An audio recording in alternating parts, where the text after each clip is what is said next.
Hello and welcome, everyone. Thank you for joining us for another edition of our franchise sales and marketing trends and the current franchise sales and marketing trends. My name is Tom DuFore, and if this is your first time attending one of these sessions, the whole focus here is to make sure that we go over and talk through a bunch of macroeconomic, microeconomic data, and just a wealth of information to share with you so that you can start looking at this data and information and determining how and where this can fit into your own franchise sales and franchise marketing efforts. So, as we take a look through this, we'll go ahead and jump right into it. Again, my name's Tom DuFore. I'm the founder of Big Sky Franchise Team. And by the way, if you have not subscribed to our weekly podcast, go ahead and take a look at that. It's called Multiply Your Success on any of your favorite um, podcast subscription services. And then we also, if you're new or would like to share this webinar with someone else, we do record this and publish it up on our website, bigskyfranchiseteam.com. And if you go into our resources, we have a webinar and podcast tab there as well. So you can find everything right there on our website. So I am going to go ahead and share my screen so that we can go ahead and start looking through to see how some of this might apply to what you're doing. And let's go ahead and share. All right. And hopefully everyone can see this. And it looks to be sharing. So the one of the first things I always like to show here is the Institute for Supply Management's month, excuse me, monthly report on the Purchasing Managers Index for manufacturing. And these are what purchasing managers and manufacturing are showing. And so this, since is the first time since 2020, we are seeing this index under 50%. And under 50% is the manufacturing economy break even line. So we're at 49%. And so it says the U.S. manufacturing sector contracted in November as the manufacturing PMI registered 49%, 1.2 percentage points below the reading of 50.2% recorded in October.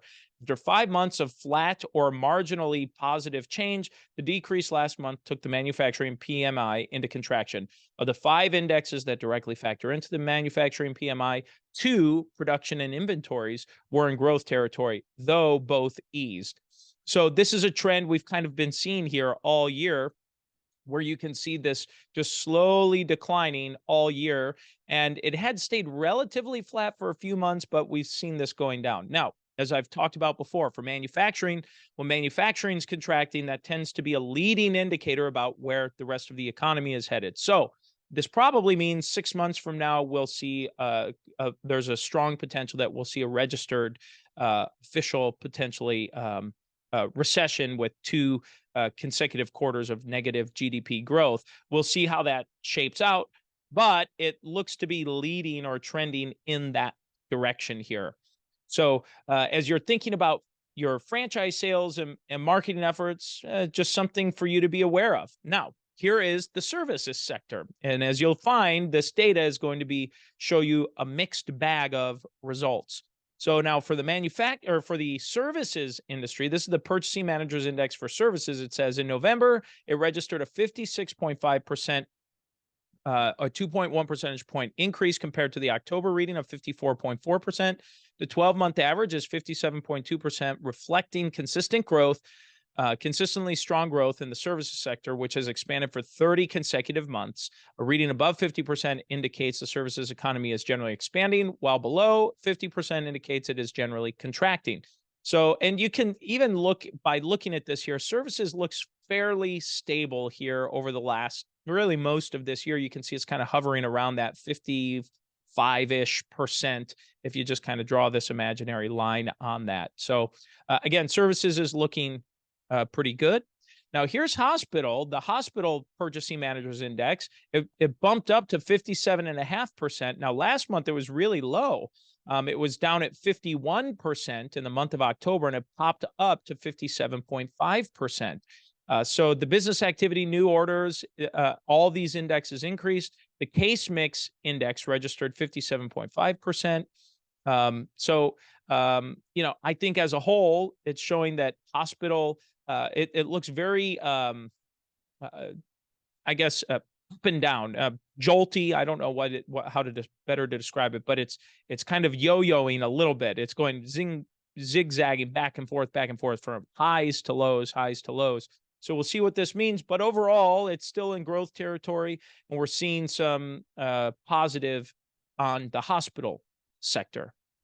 All right, now let's take a look at unemployment. This is from Trading Economics, and this is the unemployment rate. Now, these numbers are from, let's see here. We've got, well, we're still looking at, looks like, it doesn't look like this is updated for the actual performance. So here we go. October, November actual was 3.7%. This came out on December 2nd. So it was at 3.7%. The previous month was at 3.7%. And you can see that it was 3.5% in September, 3.7 in October, excuse me, and 3.7 in November. So it's been relatively stable here, really pretty much all year. You can see, if I zoom in here a little bit, you can see that since right around the first of the year, it's been right at or just under 4%. So unemployment rate looks okay when you take a look at that.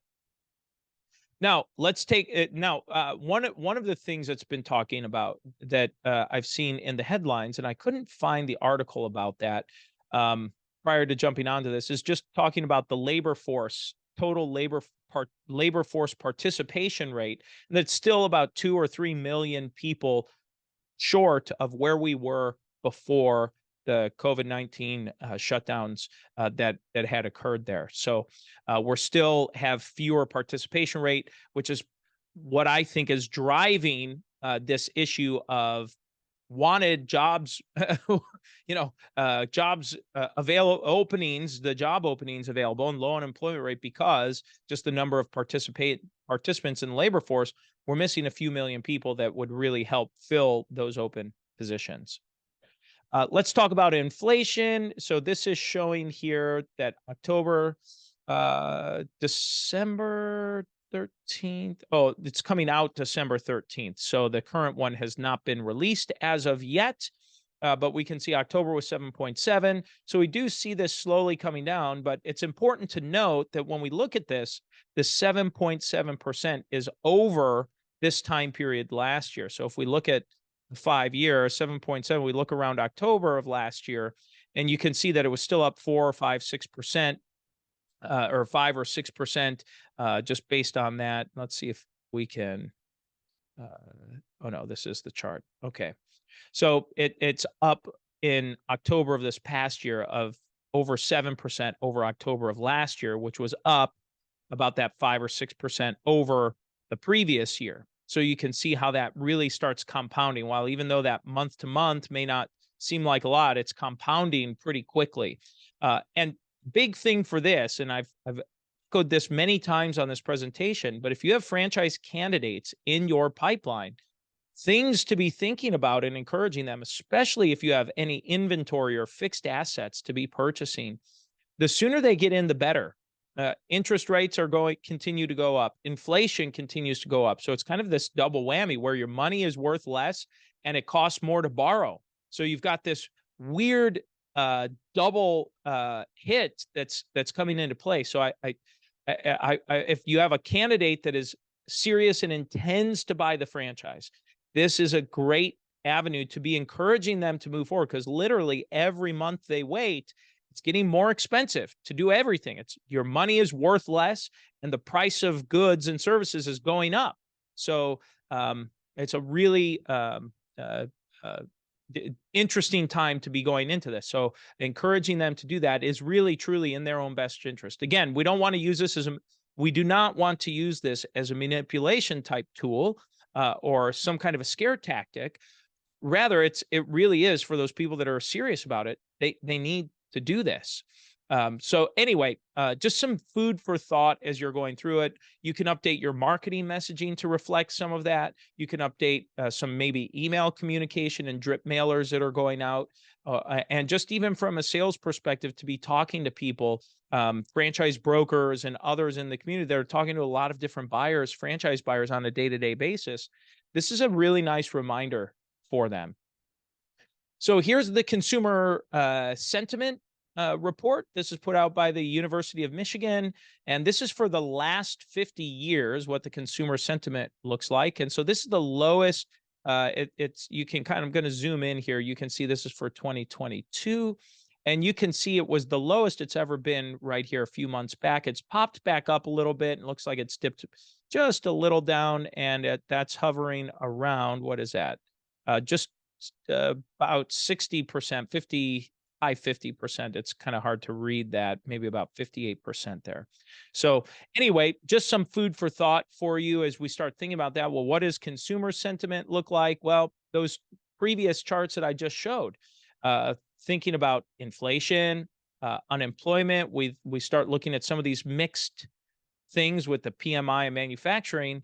Um, you've got this sentiment of consumers, they're confused at the end of the day, and that's a large part of what I'm seeing out there as well. I've seen real estate publications talking about commercial real estate, and that there's just a lot of mixed result data out there. So ultimately, when it's mixed, it's not clear, right? It's almost, if it's all majority positive, very overwhelmingly positive, or overwhelmingly negative, makes it easier to see where you're at. But this is mixed, and it's just unclear for the general consumer to be thinking about. So as you're thinking of marketing and sales for your franchisees, or to be talking about this with prospective franchisees, something you can think about sharing with them is how they can combat, or not, maybe not combat, but counter, that's a better word, counteract this consumer sentiment index. Understand that the general consumer sentiment is not overall extremely favorable. So what can the local franchisee or your prospective candidates be talking about to the general consumers that are coming into their place of business, that are getting hired for home services or senior care or whatever it might be that might be coming through the door? So think about how you can tailor some marketing messaging around that, and talk about, give your franchisees or prospective franchisees some ideas and solutions about how to address that with their customers. I do want to take a look at new business formation statistics. And where is, looks like I'm not on the right side. So we've talked about the COVID situation here before, but let me see here. Okay, so this is for the United States. This is a rolling 7-day moving average. This is the total number of deaths across the whole country. And you can see it's been relatively flat ever since about March or so timeframe. And it's been that way for the last almost 8 or 9 months now, and it seems to be kind of continuing in that direction. And then we have total new cases in the U.S., and here are the total new cases. Again, it's been relatively flat, maybe a small little bump there, but the rolling 7-day average is 50,000 cases here that have popped up in the U.S. So while I think it's still on people's minds that they're thinking about it, but I think the overall fear and concern, I think, is dissipating and moving on. Now, let's talk about some franchise statistics and some franchise data.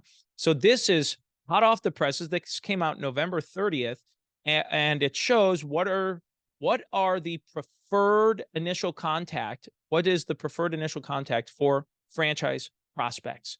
And this was updated and through a mystery shopping. And what franchiseinsights.com found is that franchise candidates, 38.5% of them, that's the number one category, prefer for their first choice to be email, second choice to be phone, and 25% text. So you've got 38.5% email, 36.5% voice or phone, and 25% text message.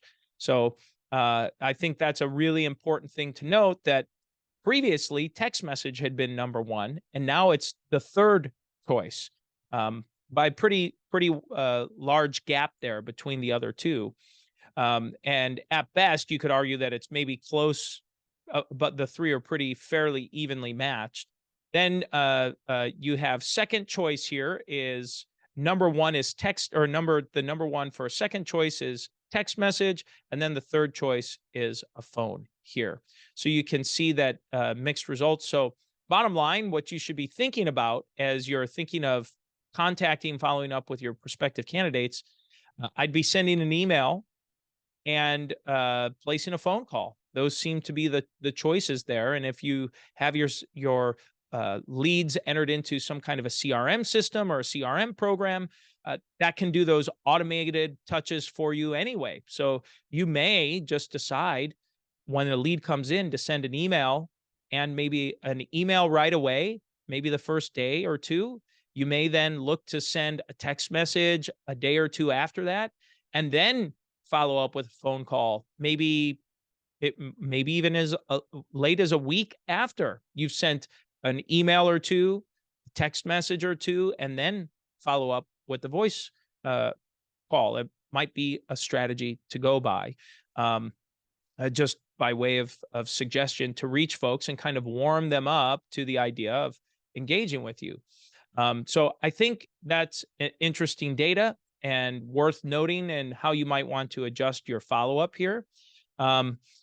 This is, I had this a little bit out of order, but this is the Small Business Startup Sentiment Index. This was released December 7th of 2022. And this is a survey that goes out to budding entrepreneurs, prospective folks that are thinking about starting a business. Now, this could be any kind of business. It could be a franchise, it could be an independent, it could be a business opportunity, whatever it might be, but this is what they're thinking. So it says here that just over half of the respondents to the survey said, so 50.6%, roughly half, said that now they agree or strongly agree that now is a good time to start up a business. So you kind of see this trend here. You have July, August, it starts falling down. September, October, November, you kind of start seeing this trickle down here, where this started to fade for the overall sentiment on starting a new business right now. So I would say that while it may be about half of the folks think it's a good time, that means about half are not certain it's a good time. They either are neutral, or they disagree, or strongly disagree that now is a good time to start a business. Now, here's the thing. If you are in a fixed location, or a fixed location business where you have to do a build out and find a location and so on, now is the time when you really want to be reminding candidates that are coming into those kinds of businesses that the lead time to get open is still going to be 6 or 12 months. And so business conditions are going to change quite a bit between now and a year from now, when they might be opening for business. So a way of consideration is, sometimes I'll say to a candidate, I'll say, well, even if you bought a franchise today, which they generally don't, right? It might be another few months yet before they actually make the decision to purchase. But if you said to something to the effect of, even if you as the candidate, or you're speaking to the candidate, were to buy the franchise today, the likelihood of being open in less than a year is not probable. It's more likely that it's going to take a year by the time you find a location, get the build out, get your inventory, and get everything up and running. So take that into consideration. They should be thinking about that. And as they're starting to open and think about getting their business open, that sooner rather than later is helpful. And then for a service-based business, there are things I'm seeing with clients where it's hard to find vans and trucks and anything with a vehicle. It's really hard to find right now. From everything I'm seeing, reading, talking to people, talking to clients, vehicles, new and used vehicle market is very competitive, and is very hard. So it could take months just to find a vehicle in today's world. So just keep that in mind. Let's take a look at um, here is 2 to 3 month. Okay, so when this question is asking, when is someone planning to start their business? Are they going to start it this month, the next 2 to 3 months, 4 to 6 months, 7 to 12 months, or they don't know? So the green on the far right here is they plan to start their business.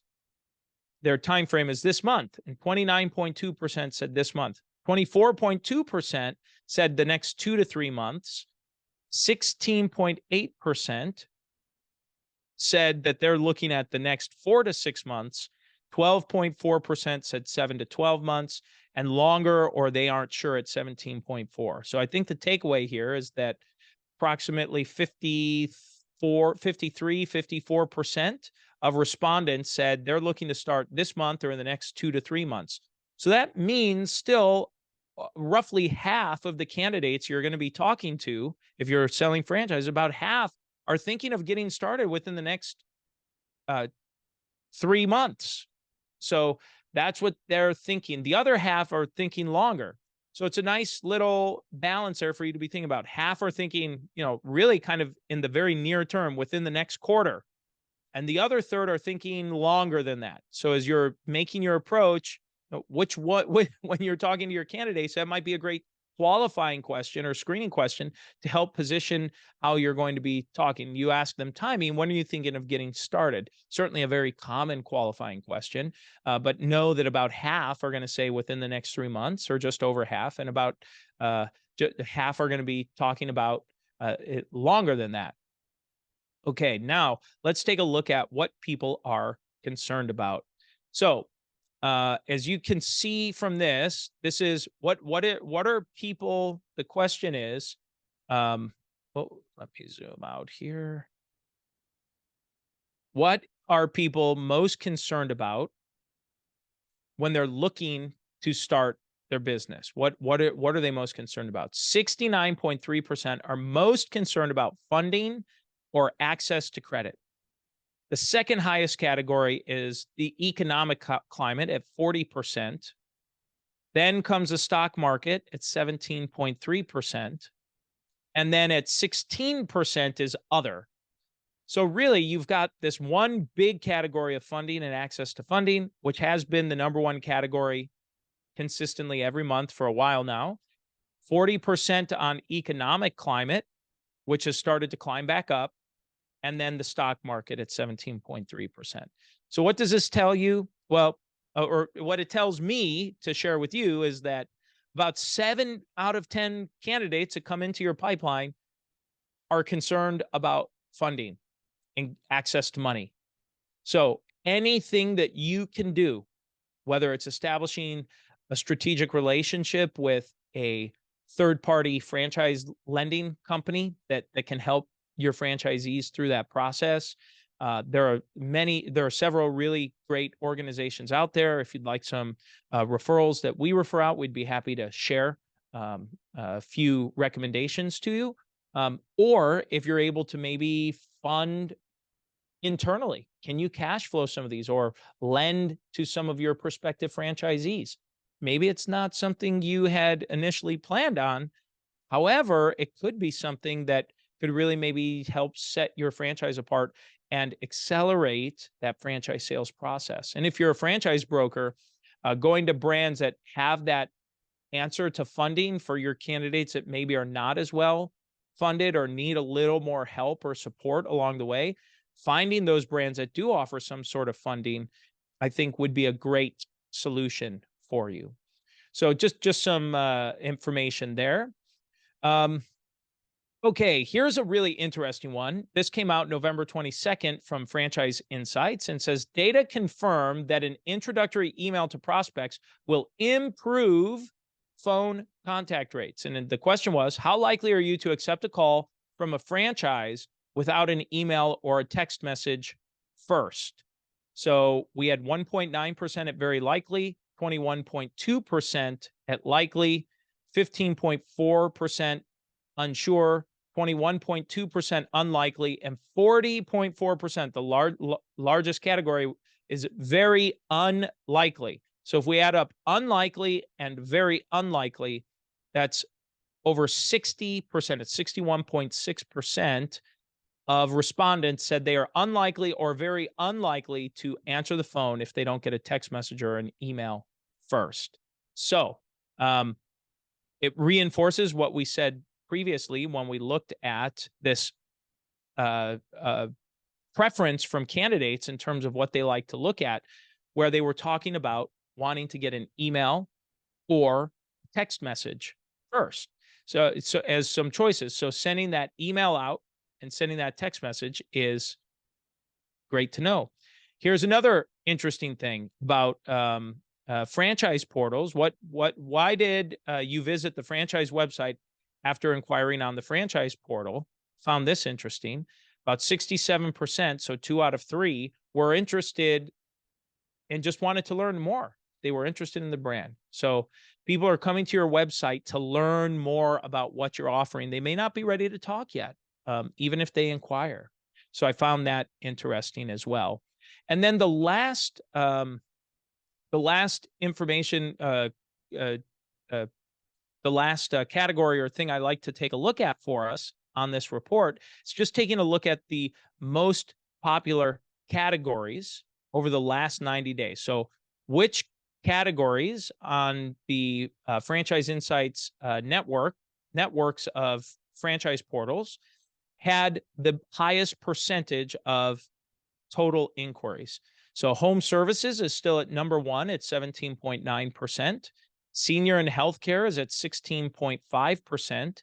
Business services is at 13.3%. Cleaning and maintenance at 13%. Food and restaurant at 8.9%. These are your top 5. And then to round out the top 10, we have 5.6% for child related, 3.9% education, 3.4% financial services, 3.3% retail, and 3% pet services. So that is the overview for today. Thank you to all of you who have stayed on with me for this whole time. I'd love to open up the room here for chat or discussion. We've got a small group with us here today, so please feel free to type into the chat box, type into the Q&A, or use that little hand raise feature, and I can go ahead and unmute you for any conversation or questions you might have.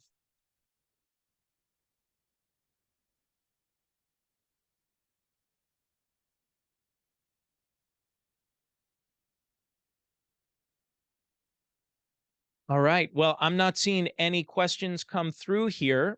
And with that, I would love to just thank everyone for joining us. This is our last session of 2022. So, wishing all of you a very Merry Christmas and Happy New Year as we look to close out the year.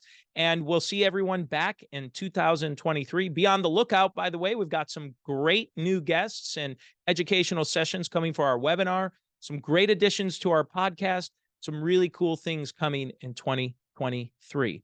So hope everyone enjoys their holiday season, and we look forward to seeing you back here next year. Have a great weekend, everyone.